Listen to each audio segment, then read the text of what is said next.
पार्टीचा झेंडा आज राष्ट्रवादीच्या कार्यालयावरती लागतोय।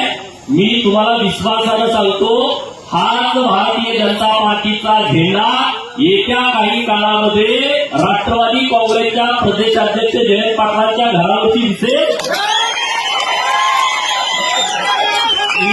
इथं थांबणार नाही, हे बारामतीमध्ये राष्ट्रवादी काँग्रेसचं कार्यालय आहे। येत्या काही वर्षामध्ये तिथं सुद्धा भारतीय जनता पार्टीचा झेंडा दिसेल। जबाबदारीने बोलतोय। मागच्या 18 दिवसापूर्वी माननीय पवार साहेबांची पोरगी म्हणली होती की माझे बाबा जर राज्यामध्ये फिरले तर परत सरकार येईल। आता तुम्ही आमच्यासारखे छोटे छोटे कार्यकर्ते फिरायला लागले तर राष्ट्रवादी कार्यालयाच्या वरती झेंडे फिरायला लागले, तिथं आता भाजपचे झेंडे यायला लागलेले आहे। त्यांना आता महाराष्ट्रावर फिरावं लागेल, पण त्यांना लोकांना विचारावं लागेल कार्यकर्त्यांना की आता राष्ट्रवादी काँग्रेस आपल्याला विसर्जित करायचं आहे, आपण काँग्रेसमध्ये जाऊया का भाजपमध्ये जाऊया, असं त्यांना कार्यकर्त्यांना सगळ्या विचारावं लागल।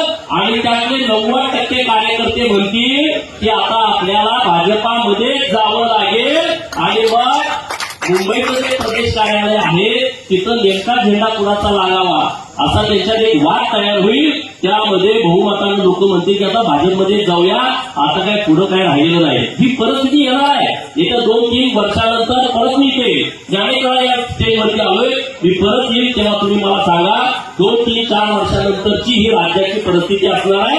आणि त्याची सुरुवात आज विलासराव जगताप साहेबांच्या नेतृत्वाखाली आज तुम्ही मुंबईमध्ये केलेली आहे। एक इतिहास आहे, कारण जंगलामध्ये एकच फिरकी पडते आणि त्याचा मलबा पेटतो।